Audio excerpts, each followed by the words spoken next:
Yo les gars, j'espère que vous allez bien. Aujourd'hui, on se retrouve sur un chantier quand même qui est assez conséquent. C'est une paire de Salomon XT6. Mon pote là depuis 3 ans maintenant. Donc il a nettoyé au Karcher, à la main, tout ce que tu veux. Enfin bref, elle a vécu cette paire, elle a vécu.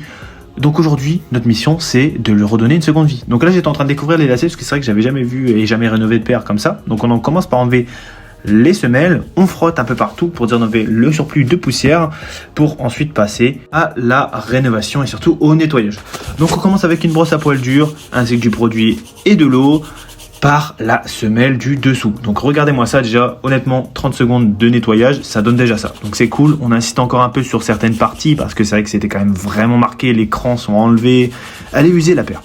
Ensuite, on passe sur le côté de la semelle, encore une fois, brosse à poil dur, ainsi que du produit et de l'eau, pas trop d'eau encore une fois. Regardez-moi ça, ça avance. On prend la brosse à poil souple, de l'eau, pas trop, et du produit. Et là, on frotte, on frotte, on frotte, on frotte. Honnêtement, la paire était tellement marquée, enfin bref. On passe sur le dessus.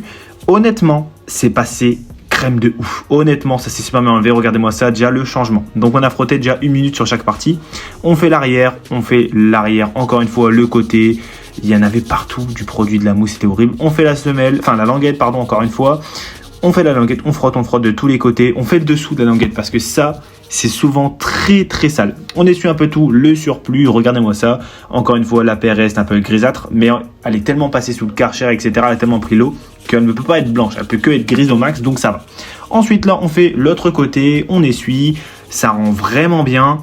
On enlève encore une fois le peu de traces qui restent en fait, parce que c'est vrai que ça persistait. Ensuite, on passe par l'intérieur, on fait la semelle, donc que ce soit le dessus ainsi que le dessous, pour ensuite venir l'essuyer, parce que forcément, faut pas laisser de surplus d'eau ainsi que de produit. On la remet dedans et là, le résultat commence à se voir. On prend de l'acétone un tout petit peu et ensuite, on frotte sur les petites traces qui ne voulaient pas s'enlever. Attention sur ce genre de matière, mettez-en un tout petit peu et frottez 2 fois grand maximum, c'est tout. Parce que sinon, vous n'avez plus de paire.